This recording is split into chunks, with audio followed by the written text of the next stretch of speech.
Hello students, இது உங்கள் physics YouTube channel. நான் பாட்டுக்கு டைலாக் பேசி அதுக்கப்புறம் என்ன பண்ண மாட்டேன் அப்படின்னா வீடியோ கண்டினியூவாக போட மாட்டேன். அதனால் நான் நேரடியாக ஸ்டார்ட் பண்ணிடுறேன். ஓகேங்களா? ஃபாலோ பண்ணிக்கங்க. ஃபஸ்ட்டு ஆட்டம்ஸ் அதிலேருந்து ஆரம்பிக்கிறேன். மேலே பார்த்தீங்கன்னா தெரியும், கிராஸ் கோர்ஸ் 2025 எழுதியிருப்பேன். அப்படின்னா என்ன அர்த்தம் அப்படின்னா கிராஸ் கோர்ஸ் ஸ்டார்ட் பண்ணுற மாதிரின்னு வச்சுக்கோங்க. இப்போது ஆட்டம்ஸ் அதுலேருந்து நான் ஸ்டார்ட் பண்ணுறேங்க. இப்போது ஆட்டம்ஸில் ஃபஸ்ட்டு தாம்சன் மாடல்.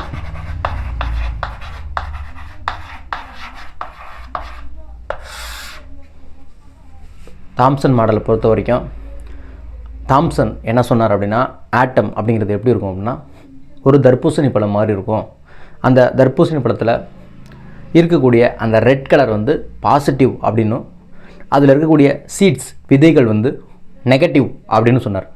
அப்போது பாசிட்டிவும் நெகட்டிவும் சமமாக இருக்குது அப்படின்னு சொன்னார். ஓகேங்களா?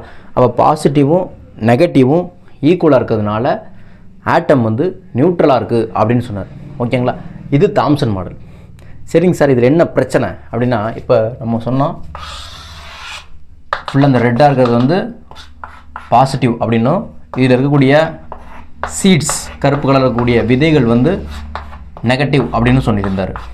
அப்போ இது ரெண்டும் பேலன்ஸ் ஆகிருந்தது அப்படின்னு சொன்னார். அதாவது ப்ளஸ்ஸும் is equal to minus balance ஆகிருந்தது அப்படின்னு சொன்னார். ஆனால் என்ன பிரச்சனை அப்படின்னா, இவர் ஃபஸ்ட்டு மாஸ் டிஸ்ட்ரிபியூஷனை பற்றி சொல்ல கிடையாது. யாரோட மாஸ் டிஸ்ட்ரிபியூஷன் அப்படின்னா, இங்கே இருக்குது இல்லைங்களா, அதாவது பாசிட்டிவ் நெகட்டிவ் எந்த அளவுக்கு மாஸ் இருக்குது, புரோட்டானுடைய மாஸ் டிஸ்ட்ரிபியூஷன் எப்படி இருக்குது, எலக்ட்ரானுடைய மாஸ் டிஸ்ட்ரிபியூஷன் எப்படி இருக்குது அப்படிங்கிறத இவர் சொல்ல கிடையாது. செகண்டு, எலக்ட்ரானிக் கான்ஃபிகரேஷனை இவர் சொல்ல கிடையாது.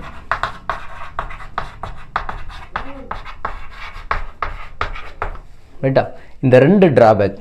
ஏன் சார் இவரால் மாஸ் டிஸ்ட்ரிபியூஷனை சொல்ல முடியல அப்படின்னா, இவர் தாம்சன் மாடல் சொன்ன நேரத்தில் நியூட்ரனை பற்றியான ஐடியா இல்லை. அப்போ நியூட்ரனை பற்றியான ஐடியா இல்லாத காரணத்தினால இவரால் என்ன பண்ண முடியல, மாஸ் டிஸ்ட்ரிபியூஷனை பற்றி சொல்ல முடியலை. ஓகேங்களா? இவ்வளோ தான் தாம்சன் மாடல். நம்ம நெக்ஸ்ட்டு போகலாம். Next Rutherford model.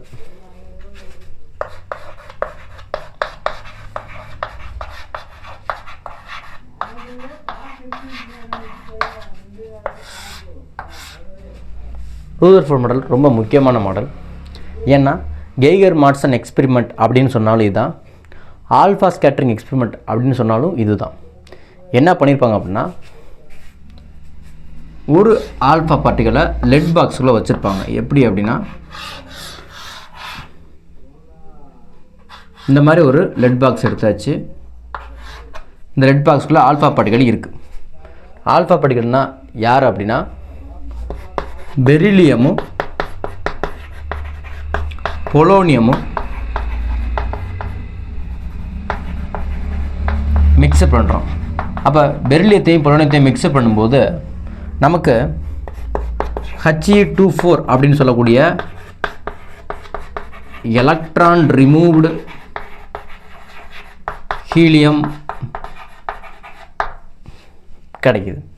இந்த எலக்ட்ரான் ரிமூவ்டு ஹீலியம் தான் யார் அப்படின்னா, இந்த He2 சொல்லக்கூடிய He2+ அப்படின்னு சொல்லக்கூடிய ஆல்ஃபா பார்ட்டிக்கல்.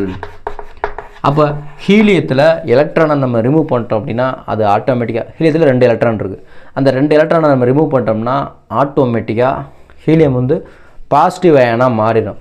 அந்த பாசிட்டிவ் அயனுக்கு பேர் தான் நம்ம என்ன சொல்லுவோம் அப்படின்னா ஆல்ஃபா பார்ட்டிக்கல் அப்படின்னு சொல்லுவோம். ஓகேங்களா? அப்போ He2+ங்கிறது ஆல்ஃபா பார்ட்டிக்கல். இது எங்கே இருக்குது அப்படின்னா லெட் பாக்ஸுக்குள்ளே வச்சுருக்குறோம். லெட் பாக்ஸ் இங்கே இருக்குது. அப்போ ஆல்ஃபா பார்ட்டிக்கலை லெட் பாக்ஸுக்குள்ளே வச்சாச்சு. எதன் மூலமாக அப்படின்னா, பெரிலியம் பொலோனியம் மிக்சர் கலந்து ஆல்ஃபா பார்ட்டிக்கல் நமக்கு கிடச்சிருச்சு. இந்த ஆல்ஃபா பார்ட்டிக்கலை நான் என்ன பண்ண போகிறேன் அப்படின்னா, கோல்டு ஃபைலில் போய் மோத வைக்க போகிறேன். ரைட்டா? கோல்டு ஃபைல் அப்படிங்கிறது இங்கே இருக்குது. கோல்டு ஃபைல்னால் தங்க இலை அப்படின்னு சொல்லுவாங்க. இதோடைய திக்னஸ் கூட சொல்லுவாங்க. எவ்வளோ அப்படின்னா 2.1 × 10⁻⁷ மீட்டர் அந்த அளவுக்கு உள்ளது. ஓகேங்களா? இந்த அளவுக்கு ரொம்ப ரொம்ப மெல்லிசான ஒரு கோல்டு ஃபைலை எடுத்தாச்சு. கோல்டு ஃபைலை எடுத்து ஆல்ஃபா பார்ட்டிக்கல், இங்கே வந்து நிறைய ஆல்ஃபா பார்ட்டிக்கல் இருக்கும். அப்போ இந்த நிறைய ஆல்ஃபா பார்ட்டிக்கல் கொண்டு போய் நான் இந்த கோல்டு ஃபைலில் மோத வைக்க போகிறேன். அப்போ மோத வைக்கிறேன். அப்போ இந்த மாதிரி மோத வச்சோனையும் இந்த ஆல்ஃபா பார்ட்டிகல்ஸ் என்ன பண்ணுது அப்படின்னா, நிறையா டைரக்ஷன்ஸில் என்ன ஆகுது அப்படின்னா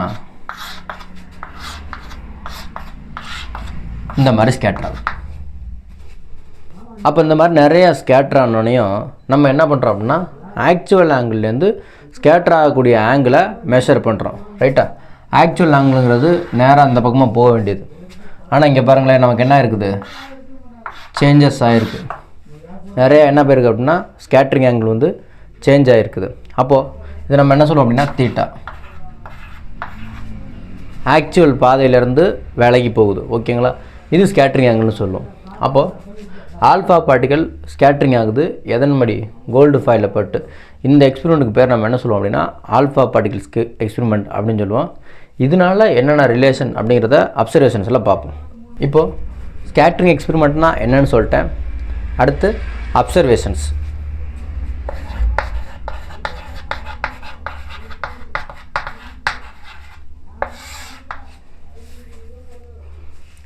அப்சர்வேஷன்ஸில் ஃபஸ்ட்டு அப்சர்வேஷன்,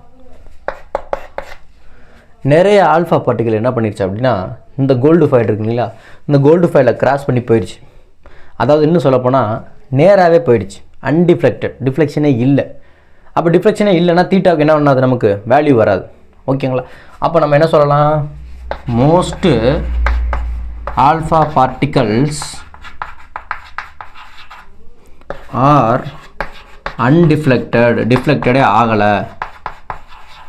தீட்டாவோட வேல்யூ எவ்வளோ அப்படின்னா 0 டிகிரி. ஸ்கேட்டரிங் ஆங்கிள் வந்து 0 டிகிரி. அப்போ most of the alpha particles undeflected ஆகாமல் நேராக போயிடுச்சு. ஓகேங்களா? செகண்டு, கொஞ்சோண்டு சம் ஆஃப் ஆல்ஃபா பார்ட்டிகல்ஸ்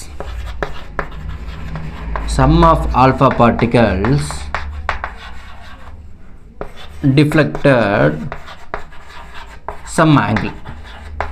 ஒரு குறிப்பிட்ட ஆங்கிள் பொறுத்து சம் டிஃப்ளெக்ட் ஆகிடுச்சு. இங்கே பாருங்கள், இதெல்லாம் ஒரு குறிப்பிட்ட ஆங்கிள் இருக்கு இல்லைங்களா, அதாவது 0லேருந்து தீட்டா ஈக்குவல் டு 0 டிகிரிலேருந்து 90 டிகிரி இந்த அளவுக்கு டிஃப்ளெக்ட் ஆகிருக்கு. ஒரு சில பார்ட்டிகல் என்னென்னா 1/800, 800 பார்ட்டிகளில் ஒரு பார்ட்டிகல் 8000 சொல்லலாம். 8000 பார்ட்டிகளில் ஒரே ஒரு பார்ட்டிகல் மட்டும் என்ன பண்ணுது அப்படின்னா deflected and returns to same path. போன பாதையில் என்ன பண்ணுது, திரும்ப வருது. மோஸ்ட்டு நேராக போயிடுச்சு. கொஞ்சோண்டு மட்டும் இப்படி டிஃப்ளெக்ட் ஆகி போச்சு. ஒரு சில பார்ட்டிகல், அதாவது 8000 ஒரு பார்ட்டிகல் மட்டும் நேராக போயிட்டு திரும்ப வந்துடுச்சு. ரைட்டா? அப்போ 3 விதமான ஸ்டேட்மெண்ட் அவர் கொடுக்குறாரு. இது 3 விதமான அப்சர்வேஷன். அப்போ 3 விதமான அப்சர்வேஷன்ஸ்லேருந்து அவர் என்ன சொல்கிறாருன்னா சில ரிசல்ட்டை கொண்டு வர்றார். ஓகேங்களா? அந்த ரிசல்ட் என்னென்னு பார்ப்போம். இப்போ இது வந்து அப்சர்வேஷன். இங்கே என்ன நடந்ததோ அதை அப்சர்வேஷனாக நான் எழுதியிருக்கிறேன். ஓகேங்களா? இப்போ ஒவ்வொரு ரிசல்ட்டாக பார்க்க போகணும். ஓகேங்களா? அடுத்த ரிசல்ட் ஃபஸ்ட்டு ரிசல்ட் என்ன சொல்கிறது அப்படின்னா, நம்ம ஃபஸ்ட்டே பார்த்தோம், most of the particles undeflected 0 degree, some of the particle 0 to 90, ஒரு சில பார்ட்டிகல் 180 டிகிரி திரும்ப வருது. அப்போ நம்பர் ஆஃப் பார்ட்டிகல்ஸ் அதிகரிக்க ஸ்கேட்டரிங் ஆங்கிள் குறையுது. ஓகேங்களா? அப்போ பார்த்தோம்னா first result, number of particles is inversely proportional to sin power 4 theta. தீட்டாங்கிறது ஸ்கேட்டரிங் ஆங்கிள். அப்போ தீட்டாவோட வேல்யூ, இப்போ இதுதான் தீட்டான்னு வச்சுங்க. இப்போ எப்படி சொல்லலாம் அப்படின்னா நம்பர் ஆஃப் பார்ட்டிகல்ஸ் குறையுது அப்படிங்கிறத நம்ம மென்ஷன் பண்ண போகிறோம், அவ்வளோதான். இப்போ இது நம்பர் ஆஃப் பார்ட்டிகல்ஸ், இது தீட்டான்னு வச்சுங்க. தீட்டா வந்து 0வாக இருக்கும்போது நிறையா இருந்தது நம்பர் ஆஃப் பார்ட்டிகல்ஸ். குறைய போக போக போக என்ன பண்ண ஆரம்பிச்சிருச்சு அப்படின்னா குறைய ஆரம்பிக்க போகுது. அப்போ என்ன பண்ணுறேன், inversely proportional, number of particles is inversely proportional to sin power 4 theta அப்படிங்கிறது ஃபஸ்ட்டு ஃபார்முலா. ஓகேங்களா? Second, most of the particle undeflected அப்படின்னு சொல்லிட்டோம். ரைட்டா? அப்போ மோஸ்ட் ஆஃப் தி பார்ட்டிகல் அன்டிஃப்ளெக்டடாக போகுது அப்படின்னா என்ன காரணம் அப்படின்னா கோல்டு ஃபைலில் இருக்கக்கூடியது கோல்டு நியூக்ளியஸ். அந்த கோல்டு, அதாவது எந்த ஆட்டமாக இருந்தாலும் அதோடைய சென்டரில் இருக்கக்கூடியது நியூக்ளியஸ். அந்த நியூக்ளியஸ் வந்து பாசிட்டிவ். ஓகேங்களா? அப்போ நம்ம என்ன சொல்லணும் அப்படின்னா total positive charge and total mass of an atom concentrated at center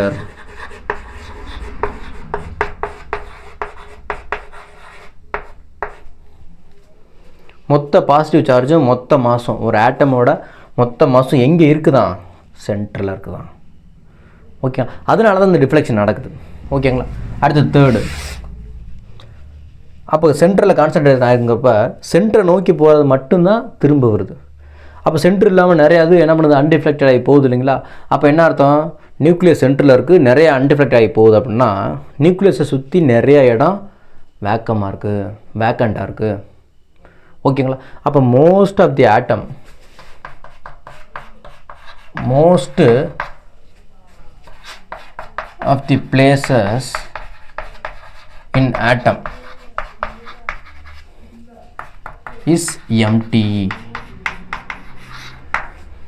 அதனால தான் தீட்டா 0 டிகிரியாக இருக்குது, நிறையா பார்ட்டிகல்ஸுக்கு நேராக போயிடுது, அன்டிஃப்ளெக்டாக போயிடுது. ஓகேங்களா. அப்போ மோஸ்ட் ஆஃப் தி பிளேசஸ் எப்படி இருக்குது ஆட்டமில் அப்படின்னா எம்டியாக இருக்குது. ஓகேங்களா. இது 3வது ரிசல்ட்டு. ஓகேங்களா. அடுத்து 4வது ரிசல்ட்டு. 4th ரிசல்ட்டு நம்ம என்ன சொல்லுவோம் அப்படின்னா distance of closet approach.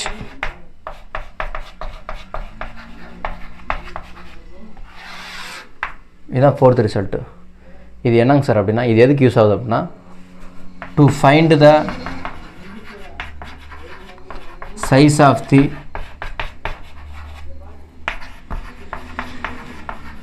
Nucleus. அதுக்கு நம்ம யூஸ் பண்ணுற method distance of closest approach method. ஓகேங்களா. இது நான் இங்கிட்ட எழுதியிருக்கேன், இதை நான் இங்கிட்ட மென்ஷன் பண்ணுறேன்.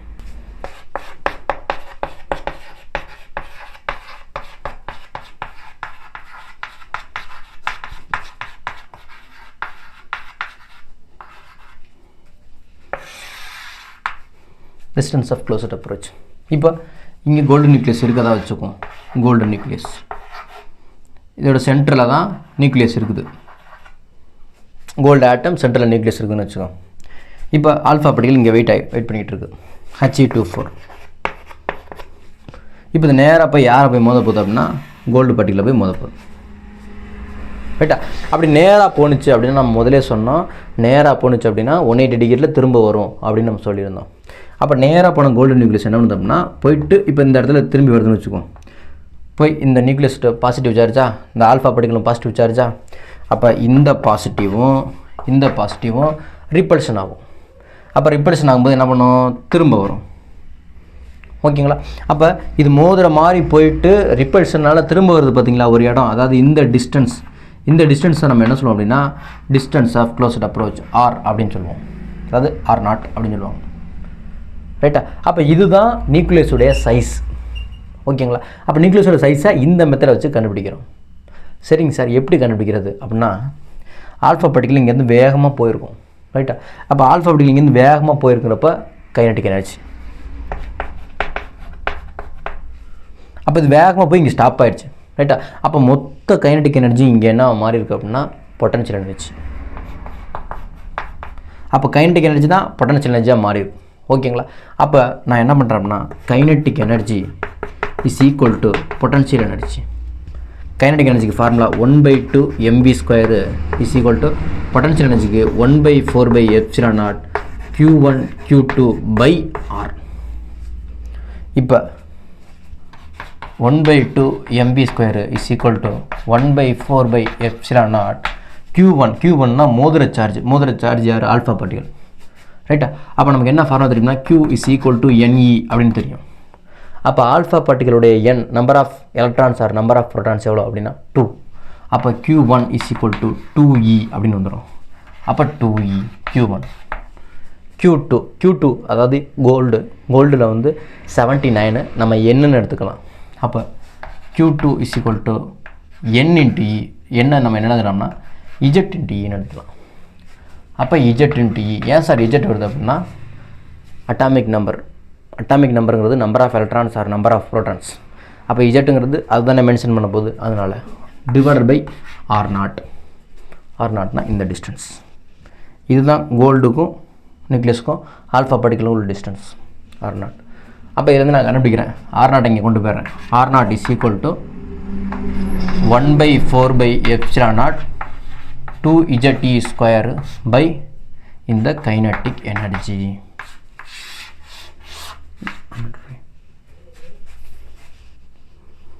R0 value. ஓகேங்களா? Last impact parameter method.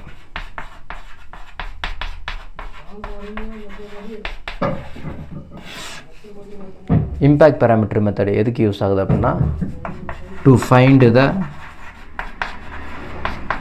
Probability of collision. Impact parameter method use ஆகுறது எதுக்காகனா, to find the probability of collision நடக்குமா நடக்காதான்னு தெரிஞ்சுக்கிறதுக்கு நம்ம இந்த மெத்தட் யூஸ் பண்ணுவோம். ஓகேங்களா? அது எப்படிங்கிறத இங்கே மென்ஷன் பண்ணுறேன். To find the probability of collision நடக்குமா நடக்காதான்னு தெரிஞ்சுக்கிறதுக்கு நம்ம யூஸ் பண்ணுற மெத்தடு. இப்போ ஆல்ஃபா பார்ட்டிகல் இங்கே இருக்குது, கோல்டன் நியூக்ளியஸ் வந்து இங்கே இருக்குது. அப்போ ஆல்ஃபா பார்ட்டிகல் போய் என்ன பண்ணுது அப்படின்னா கோல்டன் நியூக்ளியஸை மோத போகுது. அப்போ கோல்டன் நியூக்ளியஸை போகும்போது நமக்கு என்ன பண்ணலாம், நேராகவும் போகலாம், இல்லைனா டிஃப்ளெக்ட் ஆகி இப்படியும் போகலாம். ஓகேங்களா? அப்போது ஆல்ஃபா பார்ட்டிகல் இந்த மாதிரி போகுது இல்லைங்களா, இதனுடைய பாதையை நம்ம என்ன சொல்லுவோம் அப்படின்னா வெலாசிட்டி வெக்டார் அப்படின்னு சொல்லுவோம்.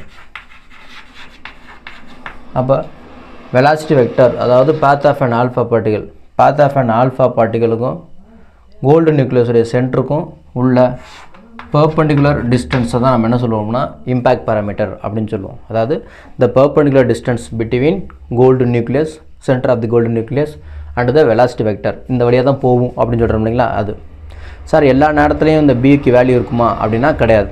ஓகேங்களா? பிக்கு பர்டிகுலர் இடத்துல தான் வேல்யூ இருக்கும். எப்படின்னா b is directly proportional to Z cot theta by 2 அப்படின்னு சொல்லுவோம். இதுதான் இம்பேக்ட் பேராமீட்டருக்கான ஃபார்முலா. அப்போது பி எப்போ வரும்னு வச்சுக்கோங்களேன், பி டைரக்ட்லி ப்ரொபோஷனல் டு ஒரு வேளை ஸ்கேட்ரிங் ஆங்கிள் நேராக போயிடுச்சுன்னு வச்சுக்கோங்க, நேராக போயிடுச்சு அப்படின்னா இஜட் காட் தீட்டாக்கு பதிலாக 0/2. அப்போ நமக்கு என்ன ஆயிரும்னா பி டைரக்ட்லி ப்ரொபோஷனல் டு இந்த டேமே 0 ஆயிரும். ரைட்டா? அப்போ ஸ்கேட்ரிங் ஆங்கிள் நேராக போச்சு அப்படின்னா நமக்கு என்ன பண்ணிடும், இம்பேக்ட் பேராமீட்டர் 0, இந்த டிஸ்டன்ஸே நமக்கு என்ன பண்ணாது, கிடைக்காது. ஓகேங்களா? இப்போ இதே ஸ்கேட்ரிங் ஆங்கிள்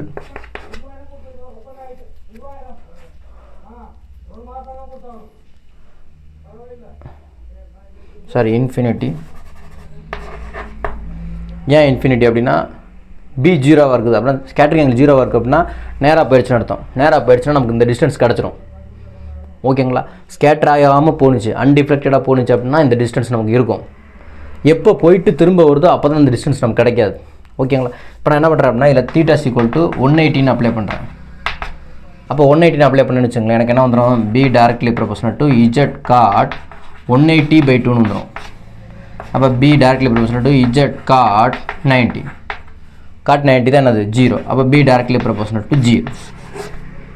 அப்போ அன்டிஃப்ளெக்டடாக போச்சு அப்படின்னா பிக்கு வேல்யூ நிறையா இருக்கும்.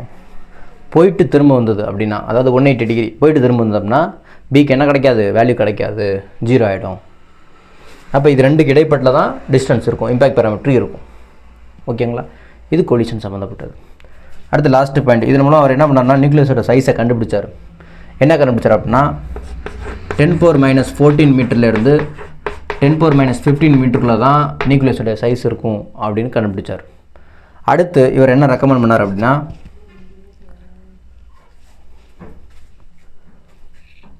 பிளானட்டரி மாடல் அப்படிங்கிறத ரெக்கமெண்ட் பண்ணார். பிளானட்டரி மாடல் அப்படின்னா என்னென்னா எப்படி வந்து பிளானட்ஸ் வந்து சன்னை ரிவால்வர் ஆகுதோ சர்க்குலர் ஆர்பிட்டில், அதே மாதிரி எலக்ட்ரான்ஸும் நியூக்ளியஸை சர்க்குலர் பாத்தில் ரிவால்வ் ஆகுது அப்படிங்கிற ஒரு முக்கியமான பாயிண்ட்டை சொன்னார்.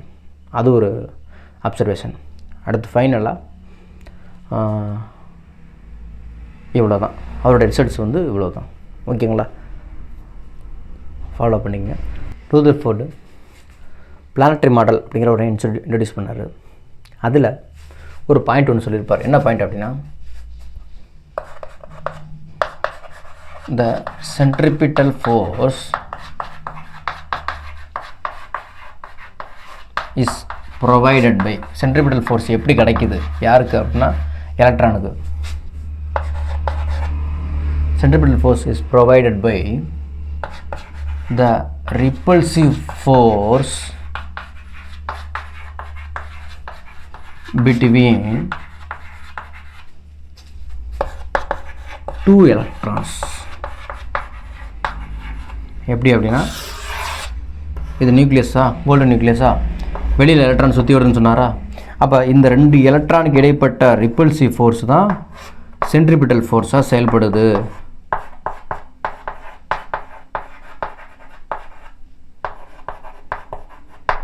அப்படின்னு சொல்லியிருப்பார். அப்போ இந்த ஸ்டேட்மெண்ட்டை வச்சு அவர் என்ன சொல்கிறாருன்னா, இந்த எலக்ட்ரான் சுற்றி வரக்கூடிய ரேடியஸ், இந்த எலக்ட்ரான் சுற்றி வரக்கூடிய வெலாசிட்டி, இந்த எலக்ட்ரானுடைய எனர்ஜி, இது 3ஐயும் டெரைவ் பண்ணுறாரு.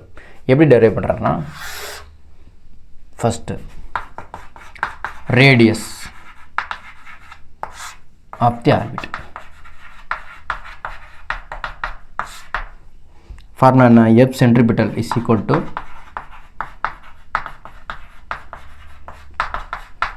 F coulomb. எஃப் சென்ட்ரிபிட்டலுக்கு என்ன formula? mv²/r is equal to F கூலும்க்கு 1/4/ε0 q1 q2/r². ரைட்டா? அப்போ இந்த ஸ்கொயரும் இந்த ஆரும் கேன்சல் ஆகும். நமக்கு தேவை ரேடியஸ் தானே, அப்போ ரேடியஸ் இங்கே கொண்டு போயிடுறேன். r is equal to 1/4/ε0 q1 first சார்ஜுங்கிறது ஒரு எலக்ட்ரான். ஓகேங்களா? அப்போ எண்ணிங்கிற பதில் ஒரு இ போடலாம். q2 அப்படின்னாலும் செகண்ட் இன்னொரு சார்ஜும் எலக்ட்ரான் தான். இந்த 2க்கு இடைப்பட்டது தான் கூலும் ஃபோர்ஸு. அப்போ அதுவும் இன்னொரு இ டிவைடட் பை நமக்கு என்ன வந்துடும்? mv² கீழே வந்துடும். அப்போ r is equal to 1/4/ε0 e²/mv².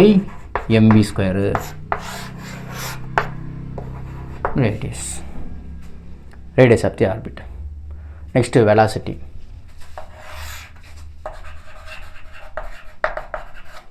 இதே ஃபார்முலாவில் நான் v² மட்டும் வச்சுருந்தேன்னு வச்சுங்களேன், நமக்கு என்ன பண்ணோம்னா m கீழே போயிடும்.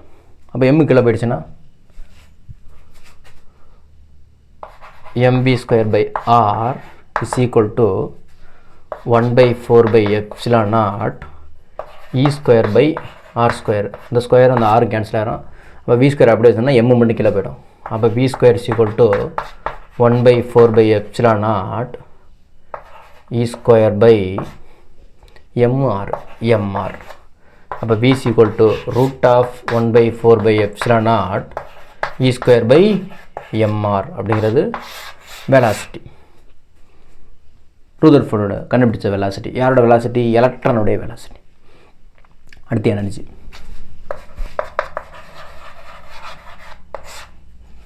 Kinetic energy.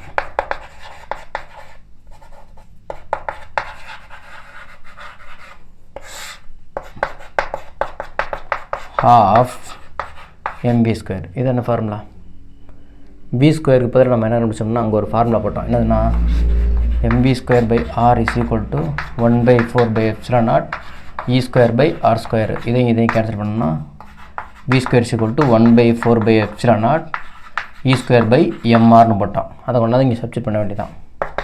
1/2m 1/4/ε0 e²/mr. இப்போ இந்த m கேன்சல் ஆகிரும். 2/4 மல்டிபிள் ஆகும்.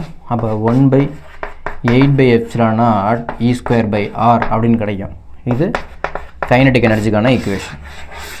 ரூதர்ஃபோர்டு. அடுத்து பொட்டன்ஷியல் எனர்ஜி.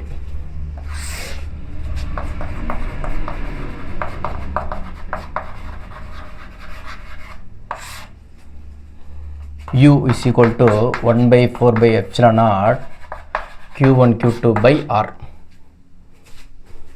ரைட்டா? அப்போ 1/4/ε0 q1னா எலக்ட்ரானு, q2னாலும் எலக்ட்ரானு. அப்போ e²/r. கைனடிக் எனர்ஜி எப்போவுமே எப்படி இருக்கும் அப்படின்னா பாசிட்டிவாக இருக்கும். பொட்டன்ஷியல் எனர்ஜிங்கிறது அட்ராக்டிவ் ஃபோர்ஸ் அப்படிங்கிறதுனால, அதாவது என்னென்னா நியூக்ளியஸ் சுற்றி எலக்ட்ரான் சுற்றி வரும்போது நமக்கு என்ன பண்ணுது? ஒரே பக்கமாக இருக்குது அப்படிங்கிறதுக்காக ஒரு நெகட்டிவ் நம்ம மென்ஷன் பண்ணுவோம். ஓகேங்களா? அந்த நெகட்டிவ் நீங்கள் வேணுன்னா போட்டுக்கலாம், இல்லாட்டி விட்டுக்கலாம். Negative e²/r. ரைட்டா? அப்போ டோட்டல் எனர்ஜி போட்டோம்னா இது ரெண்டே ஆட் பண்ணுறேன். கைனடிக் எனர்ஜி ப்ளஸ் பொட்டன்ஷியல் எனர்ஜிங்கிறது தான் total energy is equal to kinetic எனர்ஜிக்கு ஃபார்முலா என்னது? 1/8/ε0 e²/r மைனஸ் 1/4/ε0 e²/r. ஓகேங்களா? அப்போ 1/8 மைனஸ் 1/4 நமக்கு என்ன வந்துடும்? -1/8 by epsilon naught E square by ஆர்னு கிடைக்கும். இது total energy.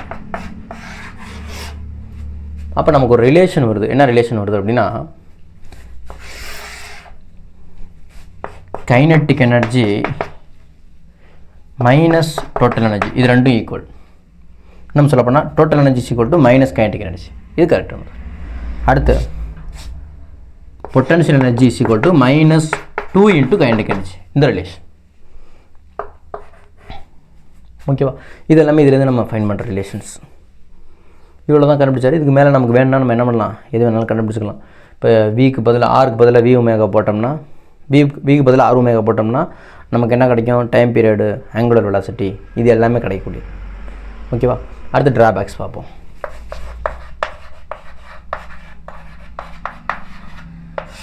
Drawbacks Rutherford model. First model இவர் என்ன சொல்லியிருப்பாருன்னா, எலக்ட்ரான் வந்து சர்க்குலர் ஆர்பிட்டில் சுற்றி வந்துகிட்டு இருக்கு நியூக்ளியஸை அப்படின்னு சொல்லியிருப்பார். அப்போ எலக்ட்ரான் வந்து சர்க்குலர் ஆர்பிட்டில் நியூக்ளியஸை சுற்றும் போது தொடர்ந்து இது சுற்றிக்கிட்டே இருக்கும். அப்போ தொடர்ந்து இது ரிவால்வ் ஆகிட்டே இருக்கும்போது தொடர்ந்து எனர்ஜியை இது லாஸ் பண்ணிக்கிட்டே இருக்கும். அப்போ தொடர்ந்து எனர்ஜி லாஸ் பண்ணும்போது தொடர்ந்து அதனுடைய ஃப்ரீக்குவென்சி சேஞ்ச் ஆகிக்கிட்டே இருக்கும்.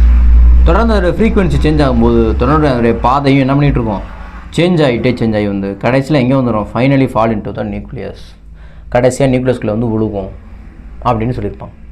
ரைட்டா? ஆனால் அந்த மாதிரி நடக்கலை. எலக்ட்ரான் சுற்றி வந்துக்கிட்டு தான் இருக்குது, நியூக்ளியஸ் பிகம்ஸ் ஸ்டேபிளாக தான் இருக்குது. ஓகேங்களா? அப்போ அதுக்கான காரணத்தை யார் சொல்லலை அப்படின்னா ரூதர்ஃபோர்ட் சொல்லலை. ஃபஸ்ட்டு ட்ராபேக், அதாவது continuous energy loss of electron. ரைட்டா? Second question, second drawbacks. அப்போது இந்த கண்டினியூஸ் எனர்ஜி லாஸ் நமக்கு என்னென்னா ஸ்பெக்ட்ரத்தை வெளியிட்டே இருக்கும். எனர்ஜி லாஸ் ஆகிட்டுனா எனர்ஜி வெளியில் போகும்போது என்ன போகும், ஸ்பெக்ட்ரமாக போகும்.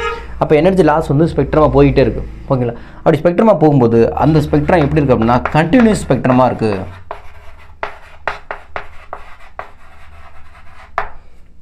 அப்படின்னு ரூதர்ஃபோர்ட் சொன்னார். ஆனால் உண்மையிலுமே அப்சர்வ் பண்ணப்படுறது என்ன அப்படின்னா கண்டினியூஸ் ஸ்பெக்ட்ரம் கிடையாது, லைன் ஸ்பெக்ட்ரம். லைன் ஸ்பெக்ட்ரம்னா என்னென்னா எனர்ஜி லாஸ் கூட ஒரு பர்டிகுலர் வேல்யூவை வச்சுக்கிட்டு தான் எனர்ஜி வந்து என்ன பண்ணிகிட்டு தொடர்ந்து லாஸ் ஆகிட்டே இருக்குது அப்படிங்கிறத சொன்னாங்க. ஓகேங்களா? அப்போ கண்டினியூஸ் ஸ்பெக்ட்ரம் இல்லை, அங்கே எனர்ஜி ரிலீஸ் ஆகுங்கிறது லைன் ஸ்பெக்ட்ரம் அப்படின்னு சொல்லியிருப்பாங்க. இந்த 2 பாயிண்ட் தான். இதுதான் ட்ராபேக்ஸ் ஆஃப் ரூதர்ஃபோர்ட் மாடல். ஓகேங்களா? இன்றைக்கி நம்ம ரூதர்ஃபோர்ட் மாடல் பார்த்தோம். வரும் காலங்களில் போர் ஆட்டம் மாடல் பார்க்கலாம். தேங்க்யூ.